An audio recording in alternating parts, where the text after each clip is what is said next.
Welcome back. You are now looking at Google Calendar, and you access Google Calendar by going to your web browser, writing in calendar in the search bar, and you'll see a result at the top or near the top that says Google Calendar. If you click that Google Calendar, it will take you to the application. It's likely that you're already aware of the calendar's basic function, or you're likely to have used the calendar. The question is, how can you use the calendar to collaborate and to work with others so that you might be able to complete projects as well as to complete tasks? And to do that, we are going to go into the settings area, and it works much the same as some of the other applications. You'll go to the gear, and then you're going to click settings. The one thing to note is that you can change the default view from the week to the month or whatever you would like to look at whenever you open your Google Calendar. The other thing to be aware of is that you can have all of the events from Gmail automatically added to your Google Calendar. And this is actually done by default, and you would actually have to turn it off to change this. So all of your events from Gmail will be added, and that will actually control all of the other applications that you are actually going to be working with. What we're going to do is we're going to take a look at the calendar tab, which means we'll go to the very top. We're going to click calendars. And what you're going to notice is that you have a calendar that is going to be your name, and this will be your default calendar, and that's the one that we were actually looking at when we first entered Google Calendar. Now what we're going to do is we're going to click share this calendar. Now there are some important considerations to make. You can actually make your calendar public, and this will be public to the entire internet, and this would allow you to make your calendar an appointment calendar, so that you can actually show people when you are free or busy, and they can actually schedule an appointment. So you can do that by making your calendar public and then choosing only to share the free or busy information. This would hide the details of your calendar from the public. Now you can choose to keep your calendar private, but what you can do is you can share your calendar with a specific individual whom you want to manage the calendar for you. And this is where you gain productivity.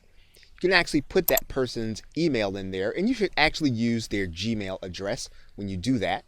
And we're going to go ahead and type an address in there.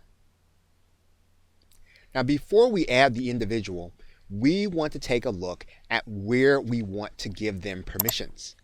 And if we use the drop down arrow, you'll notice that we can actually create a calendar where we can allow someone to make changes and manage sharing. So if you have a virtual assistant that's going to be managing your Google Calendar, you can actually give them full control over the events. You can actually have someone only make changes to events, or you can make it so that they can only see your events. If you want someone to have full control and to manage the calendar, you'll want to default to make changes and manage sharing. When you click save or add person, that person will then be added to your calendar. And you'll see that here. And when that person opens their email, they'll get an invitation stating that they've been invited to manage the calendar. Now all they'll have to do then is just go to click the link to view the actual calendar. That person then will be able to look at your calendar. They'll be able to go to a specific appointment, and they can actually make an appointment for you. So in this particular case, we could make it so that the person could write in an appointment, and they can then add that event to your calendar. We're going to go ahead and click edit event, and then you'll see that on the calendar that we have been working on. We're going to have that event added. Now it's placed on the calendar of the person who's actually going to be managing your calendar. So now what we're going to do is we're going to take a look at the calendar as if it were yours. And you'll notice now that that event is now on your calendar with an event that has been created by a person who is managing your calendar. In looking at the settings area, there are two other items that we'll want to note. The first is that you'll see that there is a calendar called Get Productive with G-Tools 1. This is actually the classroom application that we were working with earlier in this course. That means that all of the events that we create will be added to our Google Calendar when we actually look at it. And we can either control those notifications or we can add them. The same is going to be true with the person that we are working with. So you can actually ask or request that the person who is going to be working with you in your Google Classroom, that they would actually use their Google Calendar so that they would be able to look at the same calendar you are. Once again, being able to look at the same calendar and work from it will allow you to be more productive. Finally, we're also going to go to the Labs tab. And in looking at the Labs tab, we can use any number of different aspects of Google Calendar that we actually use on a daily basis. Finally, there is a detailed section on our main calendar, which we can look at by going into that particular calendar.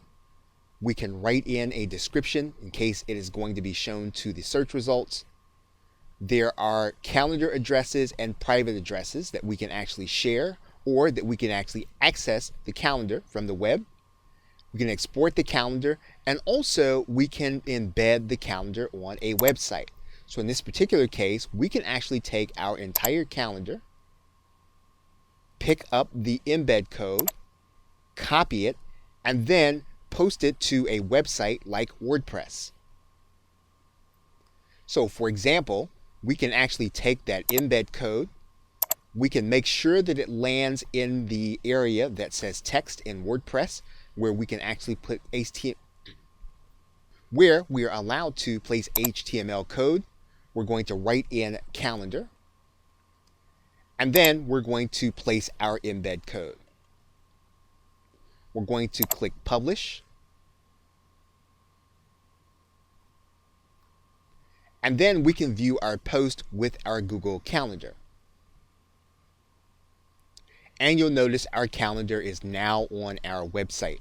So again, if you wanted to make your calendar public, or you wanted to allow others to place appointments, or if you wanted to keep it semi-private, you could actually do that. Okay, so with that, thanks, and I will see you in another video.